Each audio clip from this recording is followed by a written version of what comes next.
नहमदुहु व नुसल्ली अला रसूलिहिल करीम। अम्मा बअद फ़अऊज़ु बिल्लाहि मिनश शैतानिर रजीम।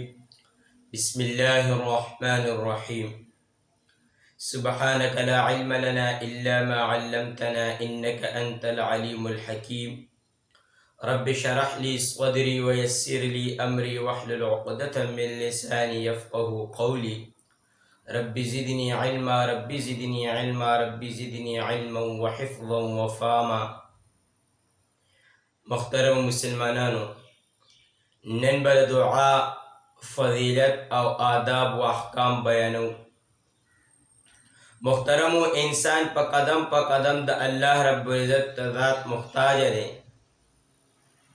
न पदी हावल पदी वजह कि दे प कदम द अल्लाह ज़ात त मुहताज दे, न दिल पकार दी कि दे प हर हालत के अल्लाह तरफ त रुजू की, अल्लाह तरफ त पूरा मुतवज्जी शी। दे द पारा कि द ताल्लुक द अल्लाह ज़ात सर मजबूती, न दा रुजूबा हम प खुशहाली की पकारी हम प गम के। दा ढेर नामुनासिबा खबर दा कि बंदा द खुशहाली प कैफियत के गाफिल है और कि कला परेशानी गम राशि न दे बिया द अल्लाह रब्बुल इज़्ज़त ज़ात ना गिली शकवे कई। दा ढेर नामुनासिबा खबर दा इंसान ल पकार दी कि लुम्बे द खुशहाली प कैफियत के हम अल्लाह त मुहताज है और बिया कि पैगम राशि न बिया खुद अल्लाह त मुहताज है। दा अमल कि सिर्फ द गम प मौका अल्लाह त मुतवज्जी के दिल, दा अमल अल्लाह रब्बुल इज़्ज़त कुरान मजीद की द काफिर ज़िक्र कर दे। काफिर से कही अल्लाह रब्बुल इज़्ज़त फरमाई व इज़ा मस्सन्नास ज़ुर्रुन दअऊ रब्बहुम मुनीबीन इलैहि सुम्मा इज़ा अज़ाक़हुम मिन्हु रहमतन इज़ा फ़रीक़ुम मिन्हुम बिरब्बिहिम युशरिकून।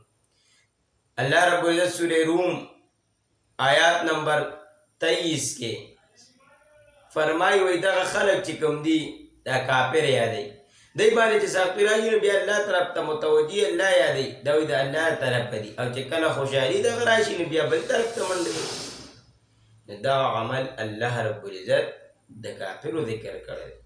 मुसलमान चे दे देव प हर हालत के अल्लाह तरफ त रुजू कई, अल्लाह तरफ त बजी।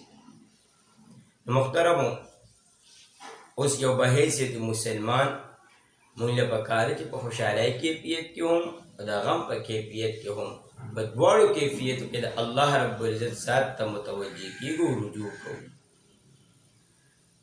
मुहतरमो, अल्लाह रब्बुल इज़्ज़त फरमाई वक़ाल रब्बुकुम उदऊनी अस्तजिब लकुम इन्नल्लज़ीना यस्तकबिरून अन इबादती सयदखुलून जहन्नम दाखिरीन। दे आयत मुबारक ना मुफस्सिरीन हज़रात से कई अगई तेरा उबास विदीन दुआ साबित और दुआ फजीलत साबित है। वे अल्लाह रब्बुल इज़्ज़त फरमाई कि मान ओ गाड़ी और कि कम खलक मान न गाड़ी दे बसे की इदार मुतकब्बिर दी और सयदखुलून जहन्नम दाखिरीन दे बजहन्नम तदाखिलो। इदा दुआ उख्तल जान ले लाजिमी इसे ल जिंदगी वर्दो कि दुआ लाजिमी द अल्लाह रब्बुल इज़्ज़त ज़ात ना वाड़ू दुआ जान ले अदद जुड़ को। पैगंबर पाक सल्लल्लाहु अलैहि वसल्लम फरमाई ये तिरमिज़ी शरीफ हदीस है वही तास तदाखलेगी कि अल्लाह रब्बुल इज़्ज़त प सख्तो बेचैनो की ज़ुमुन दुआ क़बले न खानदा कि खुशहाली प हालत के प कसरत से वाड़ी जितास भी तो खुशहाली प हालत के प कसरत से वक्ति रस्ता ताल्लुक प दमख के न जुड़ी अल्लाह रब्बुल इज़्ज़त ज़ात पे डायरेक्ट क़बले जितना सिर्फ द गम और द खफगान और परेशानी टाइम के राधी दुआ वाड़ी अल्लाह अल्लाह के और खुशहाली कैफियत की बियादान ल पखपल दुनिया दा ढेर नामुनासिबा खबर ला। मुहतरमो, दुआ चे दकना दा रसूल पाक सल्लल्लाहु अलैहि वसल्लम द इबादत मगज गुरजोले अद्दुआ मुख्खुल इबादत द इबादत मगज दे सोचो कई ताजो बंदे जी सुखरुन बे वाला मगज दा की या मगज बेचे संगे चे मगज सही नु बिया ठूल सही चे मगज खराब बिया द बंदस बनानी इंदवानी दो गोरी खलक ते मगज रो बस भी दा मगज खूब डीरी चे मगज खराबी चिंजनी खलक को यारा टोला गाड़ा वाला दुआ द इबादत मगज दे چې دعا کیفیت تی صحیح، دعا غواړي په صحیح طریقه، د دعا عادت یې درکې، ټول سیسټم به صحیح، دیني ټول امور کې به برابر روانې. بل محترمو د دعا یو څو حکمتونه دي. دعا چې وایي دا عجزي ده، ولې ځان الله ته کته کول دي، د الله نه غوښتل دي، عجزي ده. بل الله رب العزت ذات ته خپله محتاجي ښول دي، ځان محتاجه کول دي چې الله ګنې زه محتاج یم، تا ته مې لاس اوچت کړی دی.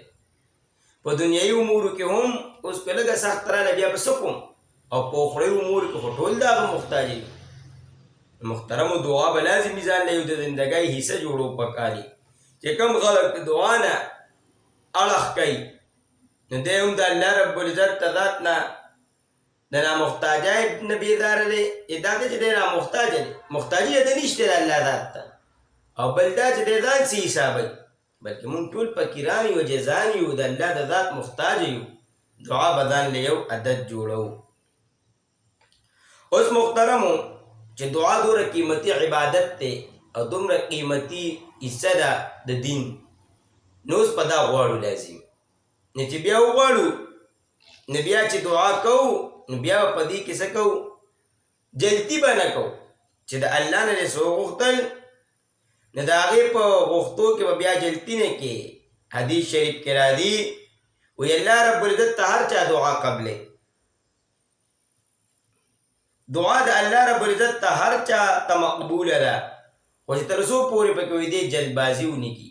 بعض ټایم کې د الله رب العزت حکمت یې پکې، یو دعا لیټ شي، د هغې سره لیټ ښکاره شي، ای کې د الله حکمت وي، د څه مصلحت ته وجې هغه الله لیټ کړي، نو پرېږدې به نه او جلدبازي به نه کوي چې بس نه کېږي، نو دا بلکې غلطه عادت دی، غلط کار دی.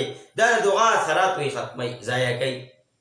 بنده وایي پیک ته رسېدلی، زموږ یو استاد محترم هغه به وایي بنده پیک ته ورسي، د دعا هغې موړ ته ورسي قبلېدو، بس یو پوړی ورته پاتې چې اوچتېږي، بس قبلېږي دعا، بس دې دعا پرېږدي او د الله نه ویزاره شي.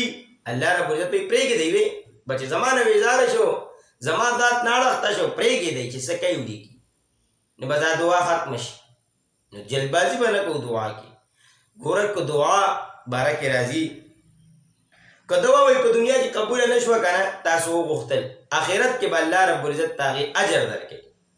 وایي قیامت پر ورځ به خلک دا ارمان وکړي چې کاش په دنیا کې زموږ یو دعا نه وه قبوله شوې، چې ټولې دې آخرت ته پرتې وي چې اوس پرې الله رب العزت سوره سوره نیکۍ راکوي. نو محترمو دعا به الله قبلۍ لازمي، که قبوله دلته نه شو، اثرات یې ښکاره نه شو، آخرت کې به د هغې اجر درکوي. جلدبازي به نه کوي چې بس نه قبلېږي نه کوم. ډېر خلکو نه مونږ اورو بس څه دی کوم وایي قبلېږي نه، دا ډېره غلطه خبره ده. دا د الله رب العزت ته ذات نه شک وکولي، د الله نه ولې شک وکړي.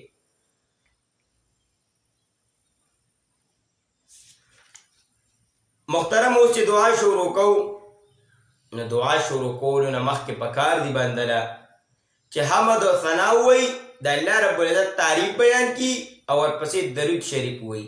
که چاله عربی کې ورځي عربی کې دې وایي چې الحمدلله رب العالمین والعاقبة للمتقین والصلاة والسلام على رسوله محمد وآله واصحابه اجمعین. دې کې درود شریف هم شو، د الله تعریف هم شو.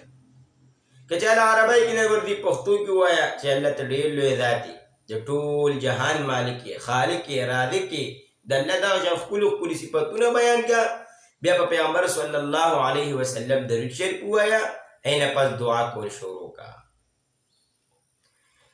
و یو ځل صحابه کرام د رسول پاک صلی الله علیه وسلم سره په مسجد نبوي کې ناستو، یو کس راغی او دعا یې وکړه، موږ یې وکړو، بیا یې دعا وکړه اللهم اغفر لي وارحمني.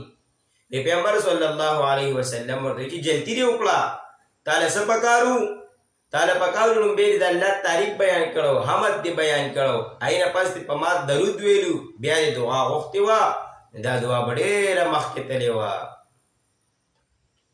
محترمو چې دعا شروع کړو بیا د الله رب العزت حمد تعریف، اینه پس درود شریف، بیا دعا شروع کا. او بهتره ده چې بنده دعا شروع کې منځ کې اخیره کې مستحب ده چې درود شریف ووایي، دې سره اثر زیاتېږي. او چې دعا کې نو دعا به د زړه یقین سره کې چې ستا د زړه کې دا زړه دې دا تسلیموي چې زما دا دعا مقبوله ده، الله ته قبوله ده. د زړه صداقت نه به دعا غواړې چې ستا زړه مضبوطي چې او زما دا دعا قبوله ده چې ستا په خپله دا یقین نه چې زما دعا قبوله ده او که نه ده نه به څه قبوله شي وی چې ستا کلک یقیني چې دا دعا مقبوله ده. چې دعا غواړي د ځان سره سره به نور مسلمانانو دپاره هم دعا غواړي، صرف ځان دپاره به نه غواړي. هغه دعا وی الله رب العزت ته ډېره مقبوله ده کومه دعا که چې تا نور مسلمانانو دپاره هم سوال وکړو چې کوم شی ځان نه غواړي نور مسلمانانو دپاره پکې مو غواړه. دا دعا وی الله ته ډېره مقبوله ده. په دغه دعا وی الله رب العزت فرشتو ته وایي چې آمین پې وایي. اوس محترمو هغه کلمات چې د هغې کلماتو په ذریعې بنده دعا وغواړي الله ته مقبولیږي. نه یې کې لا اله الا انت سبحانک انی کنت من الظالمین کومه چې حضرت یونس علیه السلام د مۍ خېټه کې ویلې وه. وایي د دعا نه مخکې بنده له پکار چې دا کلمې ووایي لا اله الا انت سبحانک انی کنت من الظالمین. یا د دعا نه مخکې دا مو وایي ورسره یا ذو الجلال والاکرام یا ذو الجلال والاکرام. و یو کس د پیغمبر صلی الله علیه وسلم خدمت کې حاضر شو وی هغه وایي چې یا ذو الجلال والاکرام. وی پیغمبر صلی الله علیه وسلم ورته وفرمایل چې وغواړه د الله نه چې څه غواړې درکوي بدله. دا د الله داسې تعریف دی. بل ورسره محترمه دعا نه مخکې یا ارحم الراحمین چې وو یا ارحم الراحمین. حدیث شریف کې راځي کوم کس چې یا ارحم الراحمین وی وی الله رب العزت یو فرشته مقرر کی یا فرشته چې د درې پیر یا ارحم الراحمین وی یا فرشته ورته وی چې بېشکه الله رب العزت ارحم الراحمین ذات دی چې څه ته غواړې غواړه دی. بل دعا سره محترم یا ربي یا ربي و هر یو دغه سره رب یا ربي یا ربي. کوم کس چې دعا سره یا ربي یا ربي وی وی الله رب العزت ورته چې لبیک عبدي وایه بنده چې څه وایه نو وایه څه غواړو نو غواړه. بل محترمو ولې صدې کیفیت کې بنده الله رب العزت ته ډېر نږدې صدې کیفیت کې مو دعا قبلېږي. اوس هغه اوقات چې په هغې کې دعاګانې مقبول دي قبلېږي نه یې کې یو د پېشمني ټیم دی. پېشمني ټیم کې دعاګانې الله رب العزت قبلوي. بل د فرض لمونځ نه پس الله رب العزت وایي دعاګانې قبلوي. د پیغمبر صلی الله علیه وسلم نه چا تپوس وکړو چې کومې دعاګانې الله ته مقبول دي. د پیغمبر صلی الله علیه وسلم ورته وفرمایل هغه دعاګانې چې کومې د شپې په آخر کې یعنې پېشمني کې او کومې چې د فرض لمونځ نه پس وغوښتې شي. حدیث شریف کې راځي وایي الله رب العزت د شپې آخري حصه کې آخري اسمان ته راکوز شي. وایي بندګانو ته وایي چې بندګانو مانه وغواړئ که نه دغه اعلان کوي چې څوک شته مانه وغواړي څوک شته چې مانه مغفرت وغواړي څوک شته چې مانه بلایي وغواړي چې ورکم وله.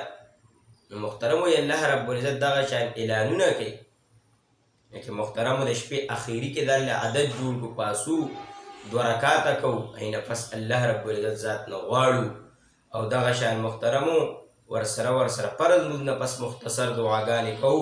فرض لمونځ نه پس یو مسله یاد ساتل پکار دي او چې له کومو لمونځونو نه پس سنت نشته سهار مونځ شو مازدیګر مونځ شو دې نه پس سنت نشته دې نه پس کښېنه اوږدې دعاګانې وغواړه. او چې له کوم فرضو نه پس سنت مؤکده دي نو یاد ساتل پکار دي چې اینه پس ډېره ناسته نه ده پکار.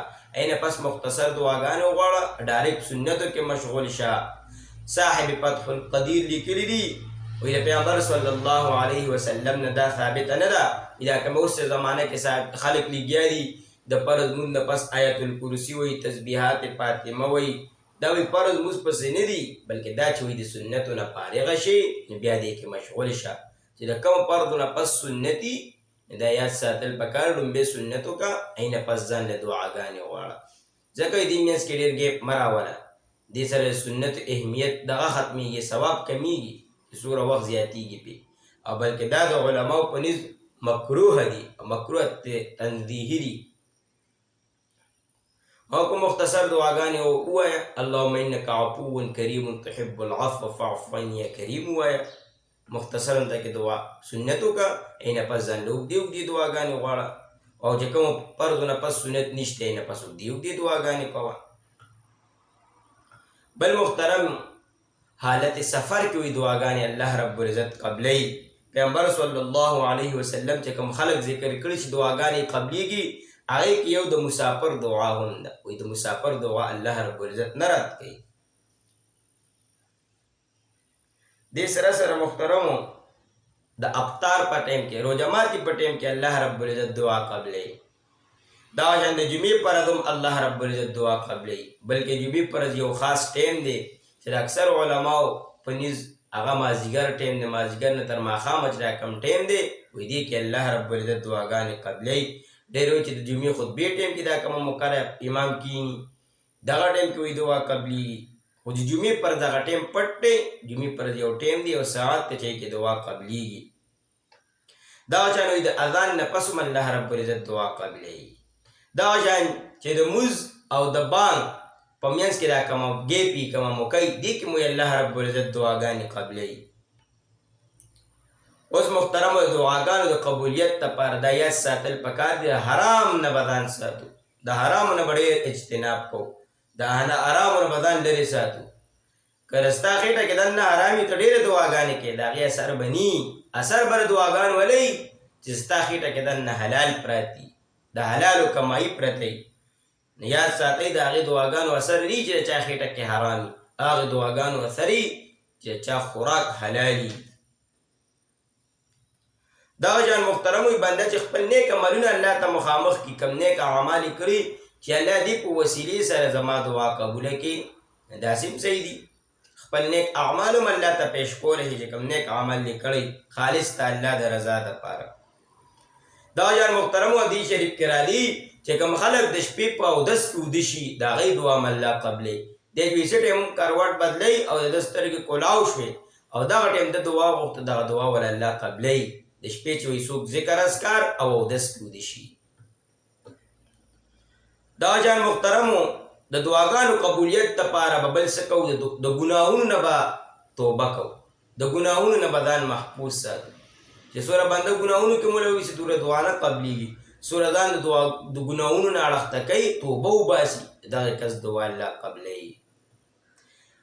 علامه آلوسی رحمت الله علیه په خپل مشهور تفسیر روح المانی کې وقال ربکم ادعوني استجب لکم آیات لاندې لیکلي دي و چې کوم کس د ګناهونو نه توبه وکړي اصل دعا د ده ده چې توبه د ګناه نه نه کوي د ده دعا هیڅ دعا نه ده هېڅ اهمیت نه لري. یاد ساتل پکار دي دعاګانو د قبولیت لپاره د ګناهونو نه توبه لازمي ده. دا شان محترمو د توبې دپاره وایي جلدي پکار ده. دا شان وایي د دریو کسانو دعاګانې الله قبلوي. یو د مظلوم چې په چا ظلم وشي د مظلوم دعا کې ټایم نه لګي چې په چا دې ظلم وکړو د هغه دعا قبلېدو کې خیرو قبلېدو کې ټایم نه لګي. بل د مسافر دعا الله قبلوي. او دریم د پلار دعا د اولاد په حق کې. نو علما لیکي وایي څنګه چې دې کسانو دعا قبلېږي داسې خیرې هم قبلېږي دریو. دا یار محترم پیغمبر صلی الله علیه وسلم فرمایي زما د امت د ماشومانو دعاګانې هم قبلېږي چې تر څو پورې دې ګناهونو کې نه ملوث شوي. نو د ماشومانو دعاګانې هم قبلېږي چې د ګناه نه پاکي. دا یان چې څوک په در باندې احسان وکړي نو د احسان کوونکي په حق کې د دې په چا چې احسان کړي د ده دعا هم قبلېږي. اوس په محترمو د الله رب العزت نه څه غواړو؟ نو حدیث شریف کې راځي د الله نه عافیت غواړئ. هغه به څنګه غواړئ؟ داسې به غواړئ ځکه د عافیت نه لوی شی نشته. اللهم انی اسألک العفو والعافیة فی الدنیا والآخرة. په دنیا و آخرت دپاره د الله نه عافیت غواړئ بهترینه دعا دا ده. او بل حضرت ابو امامه رضی الله عنه نقل کړې ده بهترینه دعا دام ده اللهم انا نسألك من خير ما سألك منه نبيك محمد صلى الله عليه وسلم ونعوذ بك من شر ما استعاذ منه عبدك ونبيك محمد صلى الله عليه وسلم وأنت المستعان عليك البلاغ ولا حول ولا قوة إلا بالله. په دغه دعاګانو کې دا دعا مو ډېره بهتره دعا ده. دغه شان چې محترمو چاله کومې دعاګانې ورځي هغه کول پکار دي. که چاله عربی کې نه ورځي پښتو کې غوښتل پکار دي. دا جان محترم اوس د دعا غوښتو یو خپله خاص طریقه ده هغه څه دي چې بنده لومبی وایي دا تحیاتو شکل اختیار کی، قبلې ته مخ کی، په اودس کی. او بل محترمو د دعا دپاره لازمي نه چې لاس اوچت کي، که لاس دې اوچت کړو هم صحیح دی، که اوچت دې نه کړو هم دعا غوښتی شي. لازمي نه ده لاس اوچتول ښه، که مو کوي لاس اوچت که، چې مو کني لاس مو اوچتو، دواړو حالتو کې دعا غوښتی شي. انو قبلې ته مخ کا، چې لاس اوچتې نو دواړه لاسونه تر سینې پورې راوچت کا او اجزای سر سر راټیټ کا، او د دواړو لاسونو منځ کې وایي لږه فاصله پرېږده. دا تلي چې دي دا اسمان ته مخامخ کا، د ګوتو دا سرونه چې دي دا قبلې ته راوله او اجزای سر سر راټیټ کا او عجزي او د جړا شکل اختیار کا او دعا شروع کا. لومبی د الله حمد د تعریف وکړه، هغې نه پس درود شریف ووایه، بیا خپله دعا وغواړه، هغې نه پس بیا درود شریف ووایه، بیا په مخ راکاږه. په مخ راکاږل پکار دي ښه محترمو. اول محترمو دعا چې ده وي پرو بهتره ده، وایي هغه دعا چې کومه پټه وغوښتی شي هغه د هغې 70 دعاګانو برابر ده کومه چې په اوچت اواز وکړی شي. اوس یو څو مسلې دي دې باره کې. اوس که امام دعا کوي نو مقتدیان دې پې آمین ووایي، یا د مقتدي ځان له خپله دعا وغواړي، ځان له خپله هم غوښتی شي او د امام په دې هم آمین ویلی شي. څنګه چې انسان ځان دپاره دعا کوي داسې نورو دپاره هم دعا کوي، نور هم ورته درخواست کولی شي. دغه شان لوی وړوکي نه هم وایي دعا غوښتی شي. څنګه چې پیغمبر صلی الله علیه وسلم حضرت عمر رضی الله عنه ته درخواست کړو ما دپاره دعا وغواړه. او دا هم جایز دي چې څوک د دعا ړومبی ټکی او اخري ټکی جهرن ووایي. نو محترمو دا د دعا متعلق یو څو مسایلې شوې، طریقه شوه او آداب و احکام شو. الله رب العزت دې را خبرې زموږ د ټولو په عمل کې راولي. و آخر الدعوانا ان الحمد لله رب العالمین.